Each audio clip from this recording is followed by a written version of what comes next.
सभी समाज बंधुओं ने परमानंद उपाध्याय का राम राम। श्री आमेटा अवधीचे ब्राह्मण युवा संगठन द्वारा आयोजित इस संवाद कार्यक्रम में आप सबका स्वागत है। बंधुओं, आज हम जिस प्रतिभा से साक्षात्कार करेंगे जिन्होंने अपने क्षेत्र के उच्चतम मापदंड की पूर्ति करते हुए पंडित की उपाधि पाई है, आश्चर्य न होवे, यहाँ पंडित का अर्थ पीएचडी से है। आज वे चेन्नई के एक प्रसिद्ध विश्वविद्यालय के आचार्य यानी कि एसोसिएट प्रोफेसर भी हैं। तो आइए साक्षात्कार करते हैं जैतीवास से श्रीमान मांगीलाल जी जोशी के पुत्र श्रीमान राजमल जी जोशी से।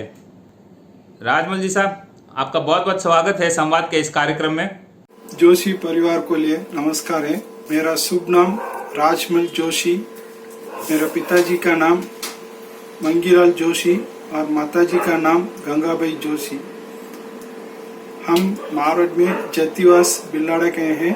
इधर हम चेन्नई में एनएसके नगर में रहते हैं। राजमल साहब, आपका प्रोफेशन क्या है? मैंने बी इलेक्ट्रिकल 2001 में कंप्लीट करा। उसके बाद एमई इलेक्ट्रॉनिक्स एंड कंट्रोल 2010 में कंप्लीट करा है। उसके बाद मेरा पीएचडी 2019 जुलाई में कंप्लीट हुआ है।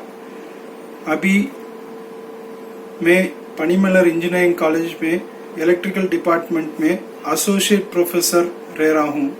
मेरा टोटल अनुभव 20 साल का है। मैंने बी 2001 से कंप्लीट करा था। उसके बाद उसी कॉलेज में बी वेलटेक इंजीनियरिंग कॉलेज में किया था।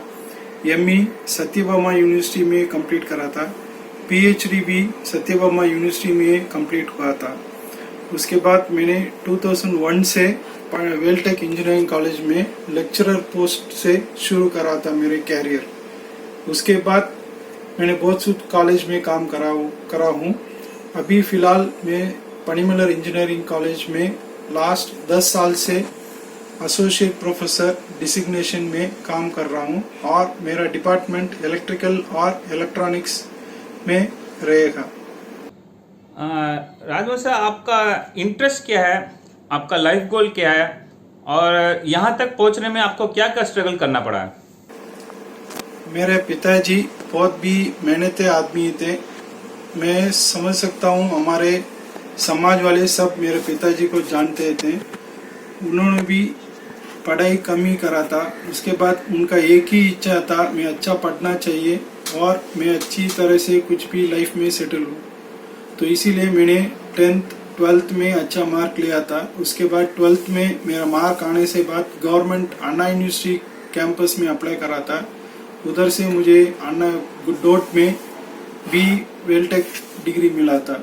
उसी समय से मैं बहुत मेहनत कर फल में मेरा जो भी है मेरी कमाई में ही कुछ ही कर ट्यूशन लेकर मेरा भी है जो भी है कमाई कर मैं लाइफ में स्ट्रगल होकर अभी 20 साल के बाद भी बहुत सेटल हुआ हूँ। राजमल साहब, आपका इंटरेस्ट क्या है, किस चीज़ में आपका इंटरेस्ट बहुत ज़्यादा है? मुझे मैथमेटिकल में बहुत इंटरेस्ट है। मैंने मैथ्स में बहुत रिसर्च भी करा था और मेरा प्योर इलेक्ट्रिकल का है, फिर भी मैंने मैथ्स में बहुत अचीवमेंट करा है। उसके बाद भी मैंने अभी 2-3 डिग्री अलग मैथ्स में भी लिया हुआ है। राजमल साहब, आपका लाइफ गोल क्या है? मेरा एक ही लाइफ गोल है, सबको पढ़ाने चाहिए। मेरे पिताजी ने भी जैतीवास में भी एक हॉस्पिटल बंदा कर दिया हुआ है और मेरा भी ऐसा ही एक आइडिया है उधर स्कूल बनाने के लिए। मैं ऑनलाइन क्लास भी लेने के लिए विचार कर रहा हूँ हमारे समाज बच्चे लोग के लिए। जो भी पढ़ाई के बारे में कुछ भी दिक्कत हो और कुछ भी सलाह चाहिए तो मुझे जरूर अप्रोच कर सकते हैं। राजमल साहब, आप अपना प्रोफेशनल लाइफ और फैमिली लाइफ को कैसे बैलेंस करते हैं? मेरा प्रोफेशनल लाइफ जो भी है मैं मुझे टाइमिंग के हिसाब से रहता हूँ। सुबह 6 बजे मुझे जाना पड़ता है, शाम को 4 बजे तक घर में आ जाता हूँ।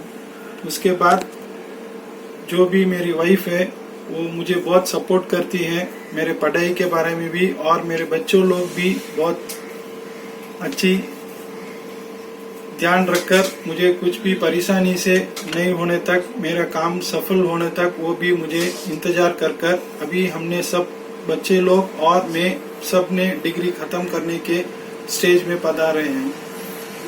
और मैं बहुत मेरे माताजी पिताजी को बहुत प्रणाम करूंगा, क्यों तो उसी के कारण से मैं इस दुनिया में इस सफल तक पहुंच सकता हूं। मेरे शादी 15 साल से ही हो गई थी।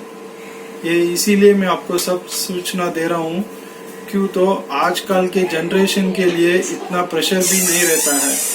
उसके बाद मैंने 10th 11th पढ़ते वक्त मेरे घर में मेरी वाइफ आ गई थी। उसके बाद उन्होंने मुझे बहुत सपोर्ट करा था। उसके बाद +2 में मेरा फर्स्ट बच्चा है जो राहुल जोशी है, उसका जन्म हुआ था। उसके बाद मैंने BE करा, ME करा, PhD भी हुआ है। तीनों डिग्री शादी होने के बाद ही हुआ, और भी मेरा शादी बहुत बचपन में ही हो गया था। The reason why I am telling you in front of you everyone is, whatever the thing you are trying to achieve your goal, try to achieve it. Though you have your professional career in one side and your family relationship in another side, don't mix both. If you do any hard work, you can achieve anything in your life. Rajmal साहब, अभी जिस field में आप हैं उस field में आपको क्या क्या सीखने को मिलता है? मैंने रिसर्च इलेक्ट्रिकल और इलेक्ट्रॉनिक्स में किया हुआ है। मेरा पूरा काम मशीन से संबंध है। मैंने एक मशीन ऐसा तैयार किया है जो मशीन की एफिशिएंसी बहुत रहने चाहिए। मेरा पेपर भी इतना पब्लिश हुआ है, आप गूगल में भी सर्च कर दे सकते हैं। जो भी इलेक्ट्रिकल बारे में पढ़ रहे हैं हमारा समाज के लोग बच्चे, वो समझ सकते हैं। तो इसीलिए मैं सब परिवार सतीनीसी को और माताजी पिताजी जो भी हैं, मामा मामी काका काकी और दूसरे परिवार बच्चे लोग के लिए भी मैं यही सलाह दूंगा, आपके बच्चे लोग को उनका फील्ड इंटरेस्ट क्या है उसको पर ही उनको अलो करें और उनका सफल होने के लिए इंतजार करें। और मेरा अचीवमेंट यही रहेगा कि मैं ज़्यादा अप्रिशिएट से और भी आगे बढ़ सकता हूं, और आगे भी गोल मेरा भी है, जो भी होगा मैं अचीव कर बताएंगे। राजमल साहब, आपका इंटरनेशनल जर्नल में भी आपका बहुत सारे जर्नल्स पब्लिश हुए हैं, उसके बारे में आप हमें बताएं। जो भी PhD कर रहे हैं इंजीनियरिंग फील्ड में, उनको बहुत पेपर पब्लिश करना पड़ता है। मेरा टोटल पब्लिकेशन तो 20 के ऊपर रहेंगे, फिर भी मेरा नेशनल और इंटरनेशनल कॉन्फ्रेंस में अभी तक 10 पेपर पब्लिश हुआ है। वो आप मेरे गूगल साइट पर जाएंगे तो आपको जरूर जो भी मेरा पब्लिकेशन है आपको मिलेगा। उसके लिए आप जस्ट गूगल में जाकर मेरा नाम टाइप करेंगे तो काफी रहेगा। जो भी मैंने पब्लिकेशन अभी तक करा हुआ है वो सब आपको मिल जाएगा। वो बेसिकली इंजीनियरिंग, जो इलेक्ट्रिकल इंजीनियरिंग कर रहे हैं उनके लिए बहुत फायदेमंद होगा। हाँ, इलेक्ट्रिकल नहीं, जो भी इंजीनियरिंग कर रहे हैं उनके लिए फायदेमंद होगा जरूर। इसमें से आप कौन सा काम सोचते हैं जो हमारे जो पीछे युवा पीढ़ी है उनको इंस्पायर करेगी?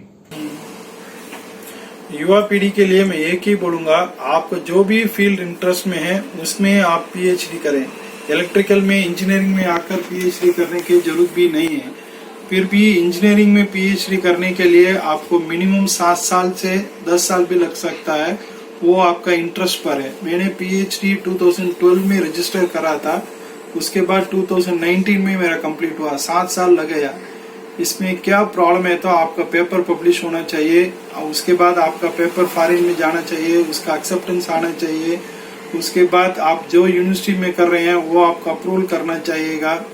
उसके बाद जो भी है आपको थीसिस रिपोर्ट लिखना पड़ेगा, वो रिपोर्ट वापस फॉरेन जाएगा। उसके बाद ये मेंबर आउट ऑफ स्टेट में रहेगा, उनको जाएगा। ये दोनों का अप्रूवल होने के बाद ही जो भी यूनिवर्सिटी में आप अप्रूवल होगा।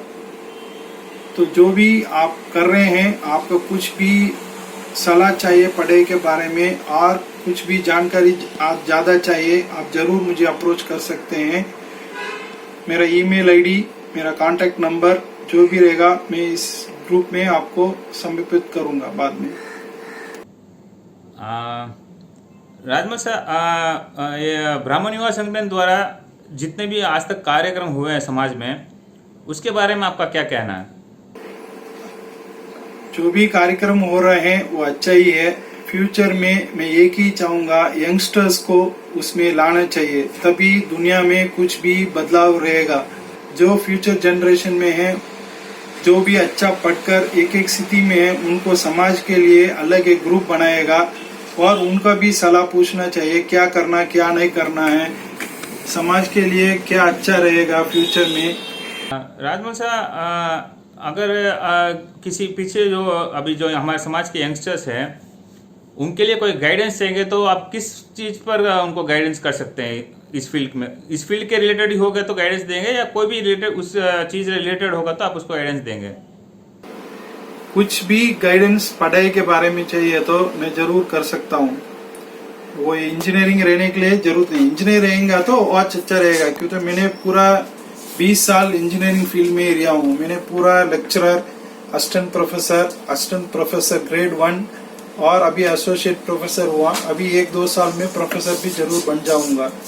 जो भी दूसरा फील्ड भी रहेगा तो मुझे कांटेक्ट है बाहर लोग के लिए, मैं पूछ कर भी आपको बता सकता हूँ। और मैं एक ही बात बोलना, मेरा मैथ्स में बहुत इंटरेस्ट है। मैं आपके एक ही बोल रहा हूँ, आप साल में 10 बार एक क्लास ऐसा अटेंड करिए, सबका समाज का ग्रुप का नंबर लीजिएगा।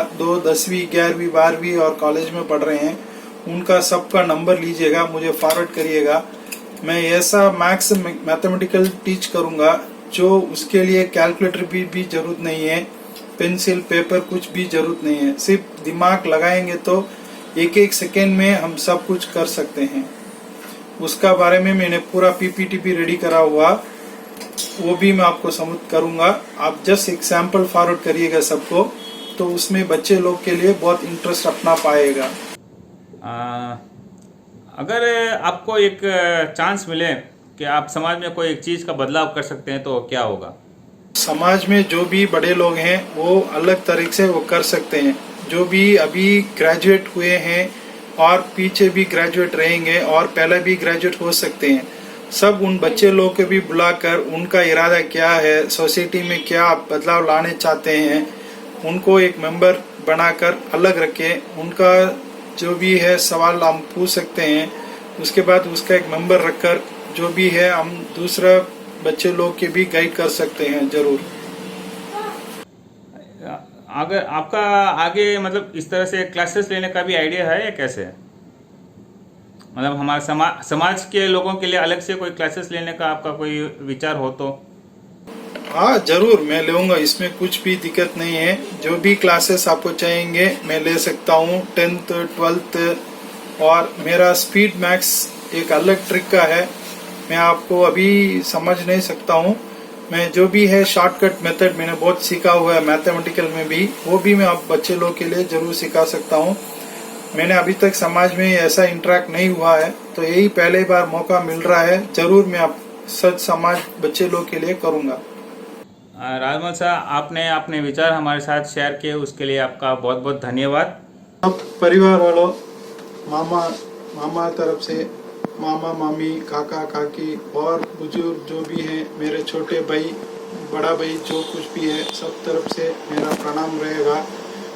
एक ही प्रार्थना करता हूँ सब बच्चे लोग के, आप जो भी बच्चे आपके हैं अच्छा पढ़ाएगा उनको, उनका लाइफ में जो भी दिक्कत रहेगा वो पढ़ाई से ही वो बाहर आ सकते हैं। परमानंद भाई के लिए बहुत शुक्रिया चाहना चाहता हूँ, जिसने एक इनिशिएटिव करा है हमारे समाज के लिए। उसमें मुझे एक चांस देंगे तो जरूर हमारे समाज के लिए मैं बहुत कुछ करूँगा।